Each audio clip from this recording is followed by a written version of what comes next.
స్తోత్రాలు. మరలా కొత్త సంవత్సరంలో మరి వచ్చేసాం. మరలా ప్రయాణం సాగిస్తూ ఉన్నాం. దేవునికి స్తోత్రం. అయితే సంవత్సరంలో మన సంఘస్థులందరూ కూడా ధన్యులుగా ఉండాలని నా ఆశ, దేవుని కోరిక. ధన్యుడు అంటే ఏంటి అసలు? ఎవరు ధన్యులు అంటలే. అసలు ధన్యుడు అంటే అర్థం ఏంటి?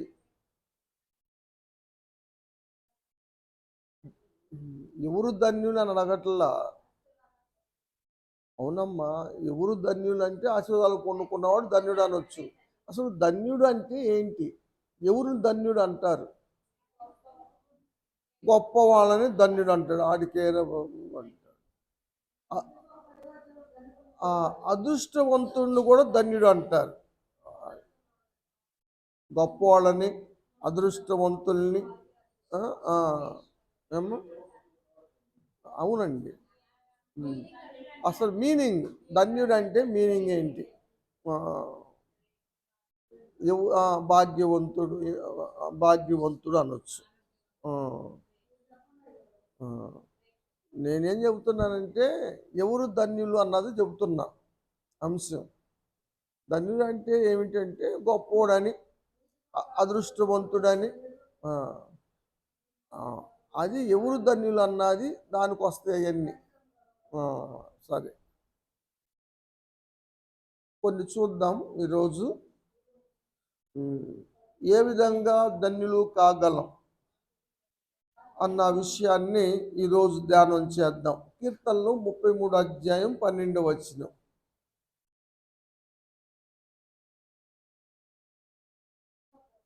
యెహోవా తమకు దేవుడుగా గల జనులు ధన్యులు. దేవునికి స్తోత్రం.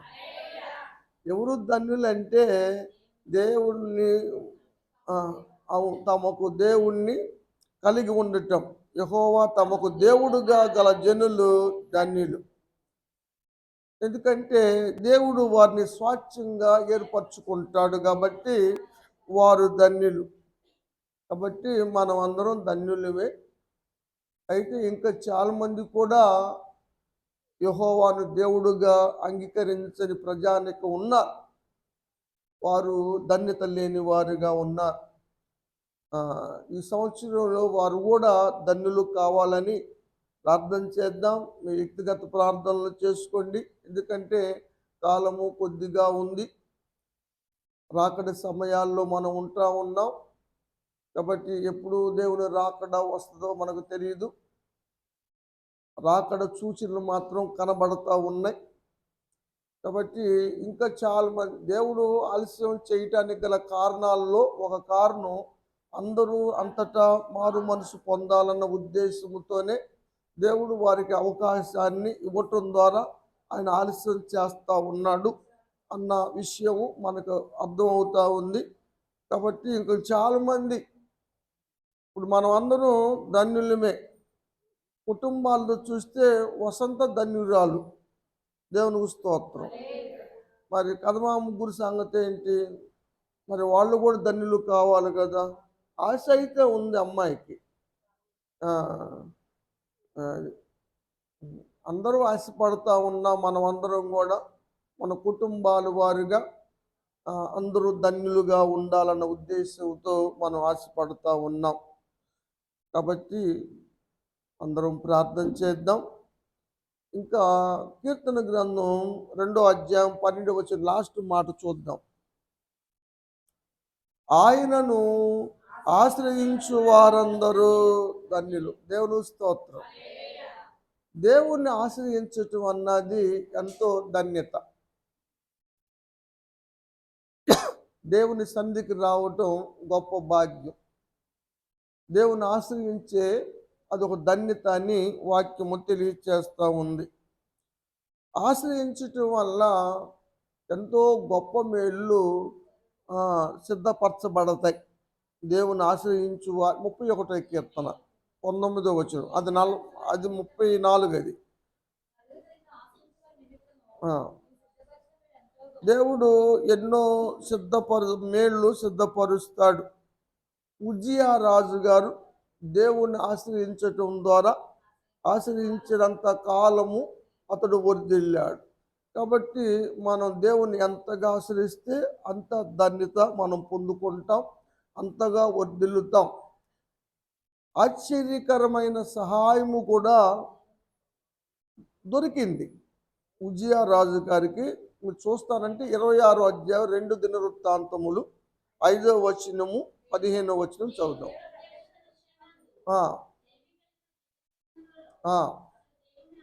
ఉజ్జియా రాజు దేవుణ్ణి ఆశ్రయించాడు. అతడు యెహోవాను ఆశ్రయించినంత కాలం దేవుడు వర్ధిల్ల చేశాడు. మీలో వర్ధిల్లాలని ఆశ ఉంటే దేవుని సన్నిధికి రండి. ఇక సంవత్సరం ఆఖరు అయిపోయింది, కృతజ్ఞతలు అయిపోయినాయి, కోటాలు అయిపోయినాయి, ఇక ఏం పర్లేదులే అని తీసుకోకుండా దేవుని సన్నిధికి రండి. అవును, దేవుని సన్నిధికి వస్తే, దేవుని ఆశ్రయిస్తే దేవుడు వర్ధలు చేస్తాడు. 2024 సంవత్సరంలో మనం అందరం రాబట్టే 2025 సంవత్సరంలో కాలు పెట్టగలిగాం. మళ్ళీ 2026లో కాలు పెట్టాలంటే ఇంటికాడ కూర్చుంటే కాదు, దేవుణ్ణి ఆశ్రయించటం మంచిది. ఏ పరిస్థితికైనా దేవుణ్ణి ఆశ్రయించితే అది ధన్యతని వాక్యము తెలియచేస్తూ ఉంది. 34 అధ్యాయం చెప్పింది దాకా మంజులా చెప్పింది, 10వ వచనం.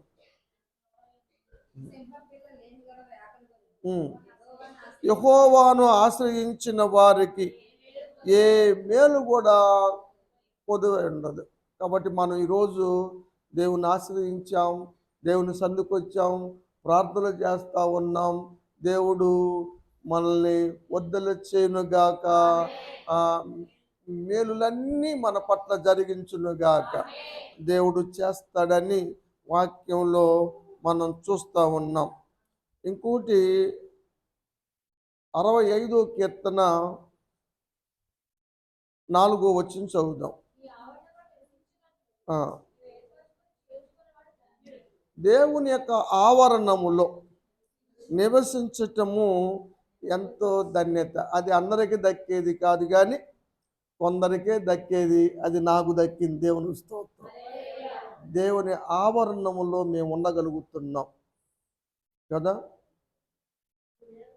సూపర్వైజర్ ఉద్యోగం పోయినాక ఎలా బ్రతకాలి, ఎలా జీవించాలనుకుంటే దేవుడు ఈ మార్గాన్ని చూపించాడు. సూట్ కేసుతో పిల్లల్ని తీసుకొని ఇక్కడికి వచ్చాం. 22 సంవత్సరాలు మాకు లోటు అన్నది లేకుండా మేము ఆశీర్వదించబడటానికి కారణము దేవుని ఆవరణములో నివసించటమే. దేవుని స్తోత్రం. ఈ వాక్యం మా పట్ల దేవుడు నెరవేర్చినందుకు దేవునికి స్తోత్రాలు. ఏమ్మా, కోరహు కుమారులు ఒక మాట రాస్తారు 84వ కీర్తనలో 4వ వచనం. నీ మందిరములో నివసించు వారందరూ ధన్యులు. నిజంగా మందిరములో నివసించుట, ఆయన ఆవరణలో నివసించుట ఎంతో ధన్యత. ఆవరణలో ఉంటే ఒక్కరోజు నివసిస్తేనే 1000 దినాల కన్నా శ్రేష్టం. అంటే 22 సంవత్సరాల ముట్టి మేము జీవిస్తున్నాం, నివసిస్తూ ఉన్నాం. నిజంగా దేవుడు ఎంత గొప్ప ధన్యత ఇచ్చాడో. వాక్యానుసారంగా నిజంగా దేవుడు ఆ విధంగా ధన్యత చేశాడు. దేవుని మందిరములో నాటబడిన వారు వర్ధిల్లుతారు. దేవుని ఆవరణలో 92 కీర్తన 13వ వచనం.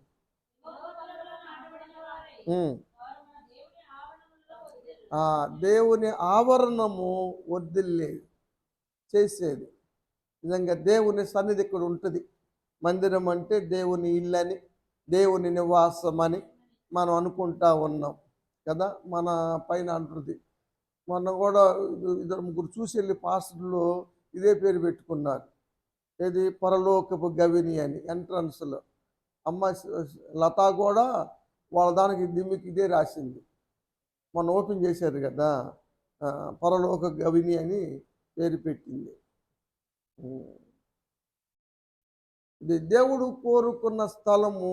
దేవుడు ఇక్కడ నివసిస్తూ ఉన్నాడు. ఆయన ఆవరణలో నివసిస్తే దేవుడు నిజంగా వర్ధల చేస్తాడు అని దేవుని యొక్క వాక్యంలో చూస్తూ ఉన్నాం. దేవుణ్ణి నమ్మి ఆయన్ని దేవుడుగా చేసుకొని ఆయన ఆశ్రయిస్తే, ఆయన ఆవరణకు వస్తే ఎంతో ధన్యత అన్న విషయాలు మనం ఇప్పుడు దాకా నేర్చుకున్నాం. ఇంకా ఆయన గ్రంథం ఉంది, ధర్మశాస్త్రం అనుకుందాం. దాన్ని కూడా దివారాత్రము ధ్యానిస్తే ధన్యుడు. కీర్తనలు 1వ అధ్యాయం అందరికి కంఠస్థమే కదా మీ అందరికీ. 2వ వచనం, ధ్యానించువాడు ధన్యుడు. మనం రోజు ధ్యానం చేస్తూ ఉన్నాం. దేవుడు నాకు ఈ ధన్యత కూడా ఇచ్చాడు, రోజు వాక్యం చెప్పే ధన్యత. 365 రోజులు ఏ రోజు కూడా ఖాళీ లేకుండా రోజు వాక్యం ధ్యానించటానికి దేవుడు కృప చూపించాడు. దేవునికి స్తోత్రం. ఇది ఒక గొప్ప ధన్యత. అట్టివాడు చదువమ్మ.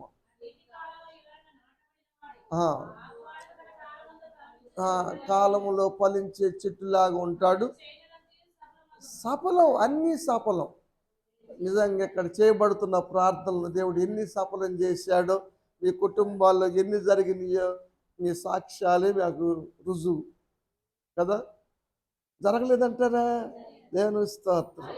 నిజంగా కారణం ఏంటంటే నువ్వు ధర్మశాస్త్రాన్ని ధ్యానించటం ద్వారా జరిగినటువంటి గొప్ప మేలు అని దేవుని యొక్క వాక్యంలో మనం చూడగలుగుతా ఉన్నాం.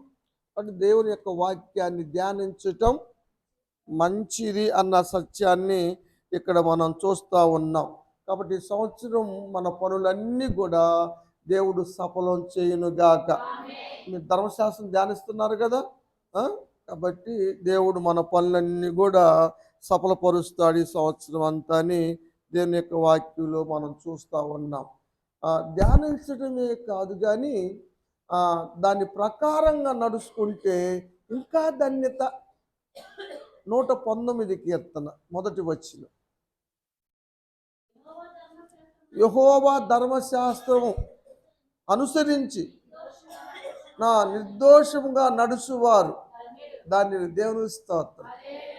కాబట్టి అనుసరించి నడవండి. ధ్యానం చేస్తున్నారు, దేవునికి స్తోత్రం. కానీ దాని ప్రకారంగా నడిస్తే ఈ సంవత్సరం మనం ధన్యులం అవుతాం. నిజంగా ధన్యత పొందుకుంటాం. అప్పుడు దానికి మేలు జరుగుతుంది. సామెతల గ్రంథంలో కూడా చూస్తాం మనం. 8వ అధ్యాయం 34వ వచనం,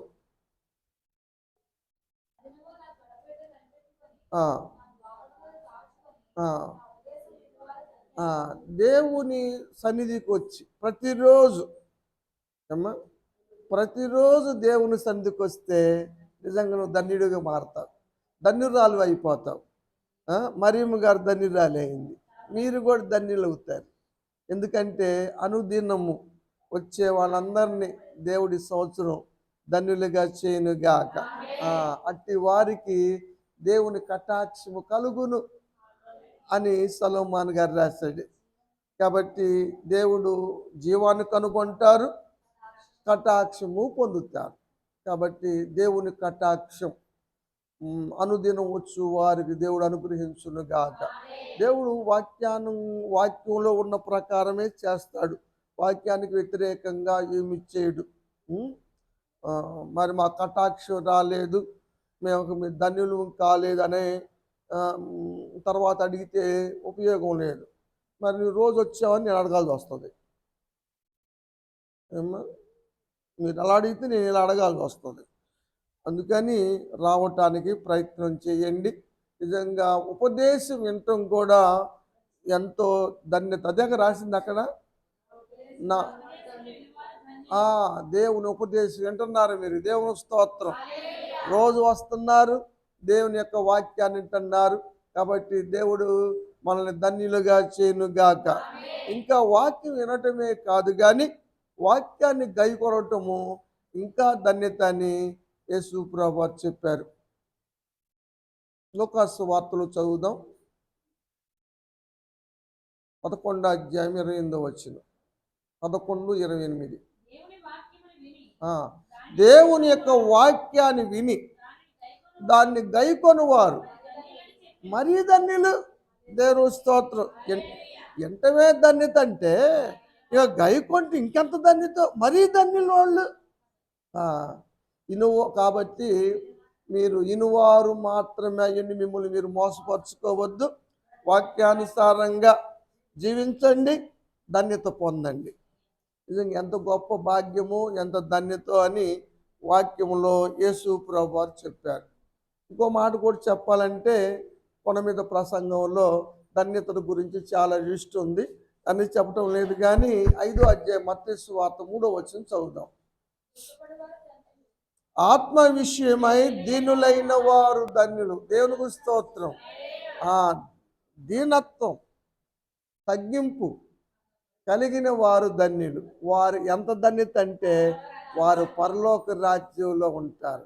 ఇక్కడ గర్వించేవాళ్ళు, అతిశయపడేవాళ్ళు, ఎచ్చిపోయేవాళ్ళు దేవుని రాజ్యానికి వెళ్ళరు. అందుకని దీనత్వం మంచిది కదా.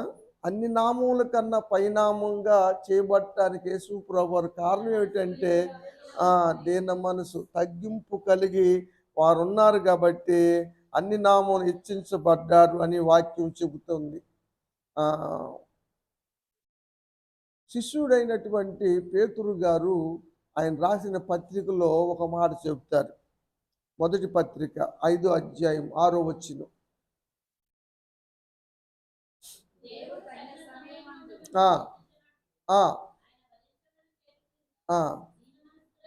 అది ఎవరైతే దీన మనసులుగా ఉంటారో వారిని సంవత్సరం దేవుడు హెచ్చించబోతున్నాడు. దేవుని స్తోత్రం. దేవుని స్తోత్రం. ఎంత గొప్ప ధన్యత. దీనంగా ఉంటావా, నీకు నువ్వే హెచ్చించుకుంటావా అన్నది మీరు ఆలోచించుకోవాల్సిందిగా మనం చేస్తూ ఉన్నాం. ఎందుకంటే యేసు ప్రభువు చెప్పింది ఏంటంటే మత్తయి సువార్తలో 23వ అధ్యాయం 12వ వచనం.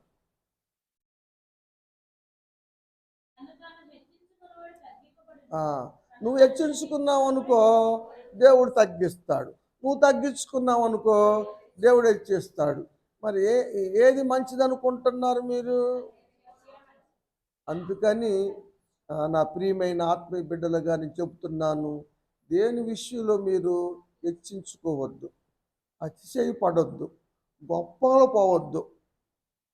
అలా పోతే మీరు ధన్యులు కాలేరు, ఎప్పటికీ హెచ్చించబడలేరు.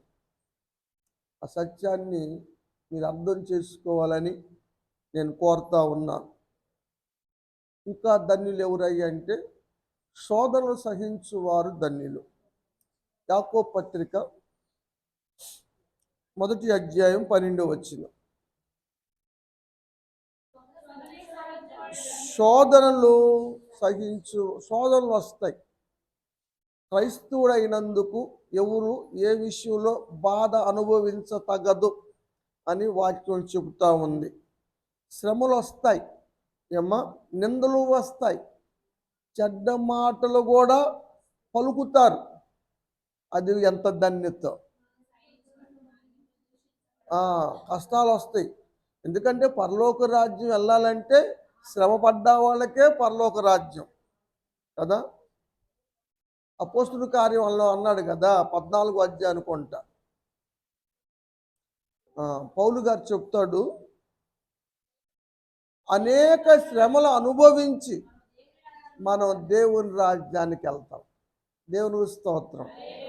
శ్రమలు లేకుండా దేవుని రాజ్యం లేదు. కాబట్టి శ్రమలు వచ్చినాయని బాధపడొద్దు, తొలగిపోవద్దు, విశ్వాసాన్ని కోల్పోవద్దు, దేవుణ్ణి దూషించొద్దు. అది శ్రమలు దేవుడు తూచి పంపిస్తాడు. నువ్వు సహించగలిగినంత వరకే పంపిస్తాడు.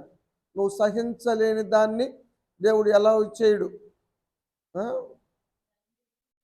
అవును, 25 కేజీల బస్తా బియ్యం వచ్చని నియాన్స్ని పిలిచారు, ఇంట్లో వేసేదారని పిలుస్తాను నేను. పిలిస్తే మీరేమనుకుంటారు నన్ను? వెంకట్రావుని పిలిచినా పర్లేదు కానీ ఏమ్మా కదా, మనమే శక్తికి మించిన పనులు చెప్పం. దేవుడు ఎలా చెప్తాడు? అంతే. కాబట్టి నువ్వు తట్టుకోగలిగినంత వరకే, నువ్వు సహించగలిగినంత వరకే ఆ శోధన అన్నది వస్తుంది. అంతకు మించి రాదు అన్న సత్యాన్ని మీరు గమనించాలి. దాన్ని బట్టి మీరు ఏమి దేవుణ్ణి అనకూడదు. 5వ అధ్యాయం మత్తయి సువార్తలో కొండ మీద ప్రసంగం అన్నారు కదా, 11వ వచనం కూడా చదువుదాం.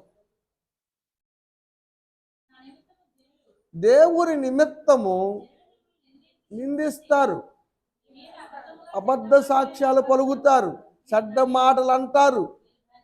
ఇది ధన్యత.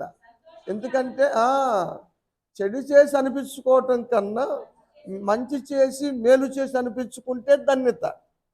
దానివల్ల పరలోక రాజ్యం వస్తుంది. నేను ఎవరు నన్ను అంటే ఊరుకోను, ఒకటంటే నన్ను 4 అంట, ఒకటి ఎందుకు అనాలి నన్ను అనేవాళ్ళు ఎక్కువ. అది క్రైస్తవ జీవితం కాదు. అది లోకస్తులకు సరిపోయిద్దేమో కానీ దేవుని బిడ్డలకు కాదు. అనుకొని చెప్పుకొని కదా, దేవుని నమ్ముకున్నందుకు ఇంట్లో నుంచి నెట్టివేయబడ్డారు కదా.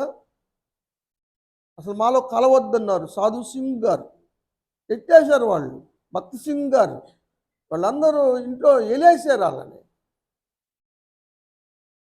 వాళ్ళు ఎన్ని సంఘాలు కట్టారు కదా, ఎన్ని ఆత్మల రక్షణలోకి తీసుకొచ్చారు కదా.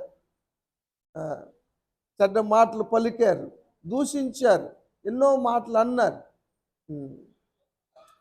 కాబట్టి కష్టం వచ్చిందని, అందుకనే నువ్వు క్రైస్తవుడైనందుకు ఎప్పుడు బాధపడొద్దు అని వాక్యము తెలియచేస్తూ ఉంది. అది అపోస్తుల కార్యం అమ్మ చదువు.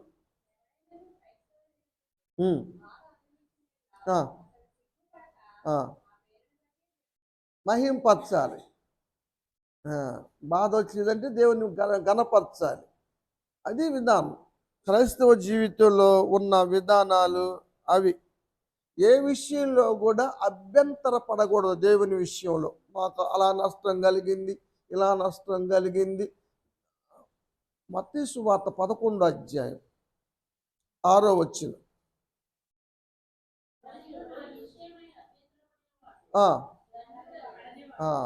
అభ్యంతర పడని వారు ధన్యులు. అభ్యంతర పడేవాళ్ళు కాదు. ఏ విషయంలో అభ్యంతర పడకూడదు. యేసయ్య విషయంలో మనం అభ్యంతర పడకూడదు. అలా చేశాడు, ఇలా చేశాడు, నాకే వస్తుంది, నాకే ఇన్ని కష్టాలు, నాకే ఇన్ని శోధనలు, నాకే ఇన్ని బాధలు, మాకే ఇలా జరిగింది. ఇలాంటి మాటలు సరైనవి కాదు. క్రైస్తవ జీవితానికి సూటు కాదు. దేవుని స్తుతించాలి. మనం ఏ వంతటోళ్ళం కాదని అనుకున్నా మనం చేయవలసింది అదే కదా. అప్పుడు దేవుడు మెచ్చుకుంటాడు. సరే, అపోస్తుల కార్యం 20వ అధ్యాయం 35వ వచనం లాస్ట్లో ఉంటుంది. పుచ్చుకొనుట కంటే ఇచ్చుట ధన్యత. చాలామంది మీ పుచ్చుకుంటానికే ఆలోచించేస్తాం. నేనైనా, నువ్వైనా, ఎవరువైనా పుచ్చుకుంటానికి ఇష్టపడతాం, ఇవ్వటానికి ఇష్టపడం. కానీ ధన్యత కాదు. ఎందుకంటే విత్తనాలు చల్లకుండా నువ్వు చేనికాడ నుంచి పంట తెచ్చుకోలేవు. నువ్వు ఎంతగా జల్లితే అంతగా విస్తారమైన పంట తెచ్చుకుంటావు. నువ్వు చల్లపోతే తెచ్చుకోలేవు. కాబట్టి ఇవ్వటం ద్వారా పొందుకునే ధన్యత ఉంటుంది. కాబట్టి మనం ఇవ్వకపోతే దేవుడి నుంచి ఏం పొందలేం. అందుకనే యేసుప్రభువు వారు అన్నాడు, లూకా గారు రాసి, ఇవ్వండి మీకు ఇవ్వబడును అన్నారు. మీరు ఏ కొలతో కొలుస్తారు ఆ కొలతలోనే మీ ఒళ్ళో కొలవబడుతుంది. నువ్వు చిన్న కొలతలో కొలిసి పెద్ద పెద్దగా అడుగుతారు అనేసి కుదించి దిగజారున్నట్టు ఇవ్వమని అని యేసుప్రభువు వారు చెబుతారు కదా. కారం అప్పుకొస్తారు ఉంటారు కొంతమంది. కారం అయిపోయింది కొంచెం ఏమని. కారం గిదతో కొలిసి అనిసి మళ్ళీ మధ్యలో పోయిద్దాం అని అనిసి కుదించి ఇస్తారు కదా చాలామంది కూడా. బియ్యం కొలిసేటప్పుడు కొలిసి అడ్డం పెట్టి జారకోకుండా దిగజారినట్టుగా పోస్తారు. సరే ఇచ్చేటప్పుడు నేను ఎట్లా ఇచ్చాను అసలు, నేను ఎట్లా పోసాను, నేను ఇచ్చిన గిద్ద ఇదేనా, నేను ఇచ్చే పెద్ద గిద్దతో చిన్న గిద్ద తెచ్చేది నువ్వు అని చాలా రీజన్లు చేస్తూ ఉంటాం కదా. అన్నీ తెలుసు మనకి, వాక్యం తెలియకోకుండా ఏం లేదు, వాక్యం తెలుసు, కానీ వాక్యాన్ని గైకొనటం ఇబ్బంది. కానీ మనం పుచ్చుకోవటానికైతే ఎంతైనా పుచ్చుకుంటానికి మనకి ఇష్టమే. దేవుడు ఎంత ఇచ్చినా అంత నాకెందుకు ప్రభువా అని అనగలమా?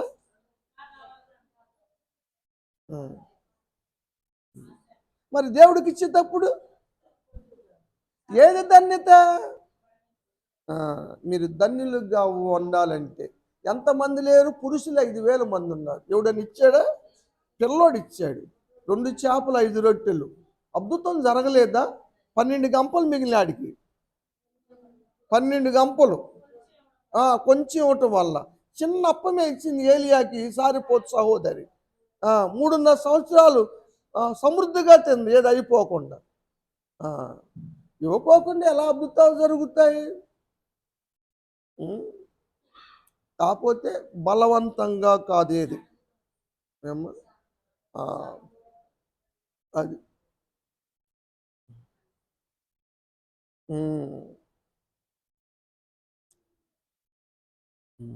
ఇంకా తమ పాపములకు ప్రాయచిత్తము నందిన వారు ధన్యులే. 32వ కీర్తన మొదటి వచనం.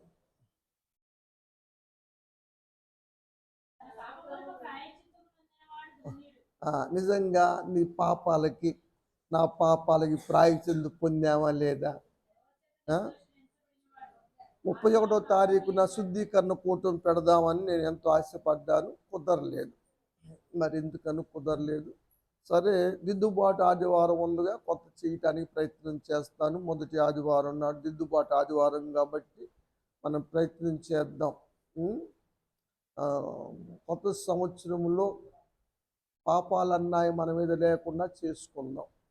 దానికోసమే ప్రయత్నం చేద్దాం. ఎందుకంటే పాపములకు ప్రాయశ్చిత్తం నొందినవాడు ధన్యుడు. ఇంకా ఆత్మలో కపటం లేనివాడు ధన్యుడు. ఇంకా కపటం కలిగి ఉంటే ఏక మనసు రాదు. ఒకడు బాగుపడుతుంటే ఓర్చుకోలేని జీవితం ఎప్పుడూ కలిగి ఉండకూడదు క్రైస్తవులు. నిజం, కపటం అన్నది మంచి లక్షణం కాదు. దేవుని యొక్క వాక్యం చెబుతుంది, ఆత్మలో కపటం గలవాడు ధన్యుడు కాదు, కపటం లేనివాడు ధన్యుడు. ఆ ధన్యతను నువ్వు పొందాలంటే, ధన్యుల లిస్టులోకి నువ్వు నేను వెళ్ళాలంటే, ఇదిగో ఇలాంటివన్నీ మనం పాటించగలిగితేనే ధన్యులు అవుతాం. మనం ఇన్ని పొంది దేవుని నమ్మి, దేవుని ఆశ్రయించి, దేవుని సందుకొచ్చి, దేవుని యొక్క వాక్యాన్ని ధ్యానించి, వాక్యాన్ని గైకొని ఇచ్చేవారంగా ఉండి, మన పాపాలను ఒప్పుకొని ప్రాయశ్చిత్తం పొంది దేవుని రాకడ కొరకు కనిపెట్టడం కూడా ధన్యతే కదా. అందుకనే కొన్ని డినామినేషన్లు మేము సిద్ధపడ్డామయ్యా, మాది అంతా రెడీ అయ్యింది, నువ్వు రమ్మని మరణాత అంటారు. మరణాత అన్నది ఎవరు అనాలంటే సిద్ధపడ్డా వాళ్ళు, త్వరగా రమ్మని. 30వ అధ్యాయం యెషయా గ్రంథం 18వ వచనం లాస్ట్. ఆయన నిమిత్తము కనిపెట్టుకొని వారందరూ ధన్యులు. ఓపికతో రెడీ అయ్యి కదా ప్రయాణం చేస్తూ ఉన్నాం. స్టేషన్కి ట్రైన్ రాకముందు వెళితే ధన్యత, కానీ ట్రైన్ వెళ్ళిపోయిన తర్వాత నిరాశ మిగులుతుంది, నువ్వు ఎడవబడతావు అంతే. ఎక్కవలసిన లోకస్తులు చెబుతారు, మనం ఎక్కవలసిన ట్రైన్ ఎప్పుడు జీవితకాలము లేట్ అంటాడు ఒక ఆయన. కవులు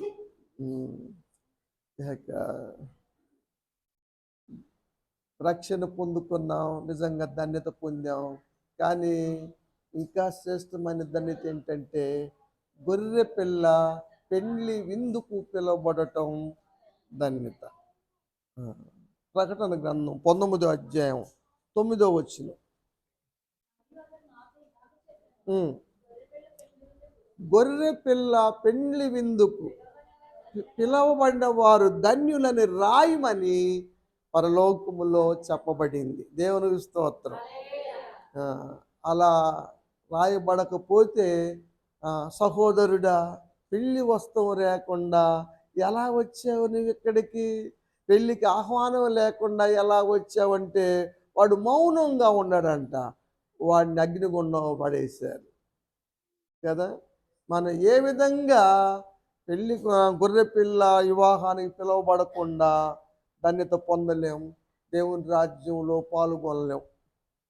కాబట్టి మన జీవితంలో ఎలా ఉంటే ధన్యత కలుగుతుందో వాక్యం తెలియజేస్తూ ఉంది. ఎవరు ధన్యులు అన్న విషయాన్ని పరిశుద్ధ గ్రంథం తెలియజేస్తూ ఉంది. ఈరోజు మనం తెలుసుకుంటానికి దేవుడు కృప చూపించాడు. కాబట్టి మనం అందరం కూడా ధన్యులుగా ఉండాలి. ధన్యులుగా ఉండాలంటే దేవుని సన్నిధికి ఇది వారానికి ఒకసారి, శనివారం ఆదివారము అమావాస్యల దినాలప్పుడు అనుదినము రావాలి. వినాలా వద్దా? వినాలి వినాలి విన్నాయి. అప్పుడు కామెంట్లు పెడుతున్నారు కదా, మేక మాట్లాడుతుంది, మేము మీకన్నా గొప్ప వాళ్ళం అంటుంది మేక. ఎంత గొప్ప అంటే మీరు తిని మెలకుండా వండుకుంటారు, మేము తిని ఇంటికి హాయిగా నెమరేస్తాం, మాకు గ్యాస్ ట్రబుల్ ఉండవు.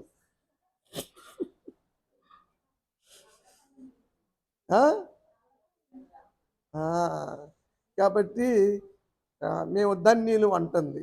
వినటం కాదు ధన్యత, దాన్ని ధ్యానించటం, నెమరవేయటం, ధ్యానించటం, వాటిని గైకొనటం అన్నది కూడా ధన్యత. అప్పుడు మీరు వర్ధిల్లుతారు, మీకు మేలన్న దానికి లోటు ఉండదు, మీ కార్యాలన్నీ సఫలమవుతాయి. ఇంకా దేవుని రాజ్యానికి వెళ్తారు కదా. పాపాలు ఒప్పుకోండి, దేవుని సన్నిధికి రండి, అమ్మ ధన్యులుగా మారమని తెలియచేస్తూ ఈ మాటల్ని ముగిస్తా ఉన్నాను. దేవుడి మాటలు ఆశ్రయించి దీవించునుగాక. ఆమేన్.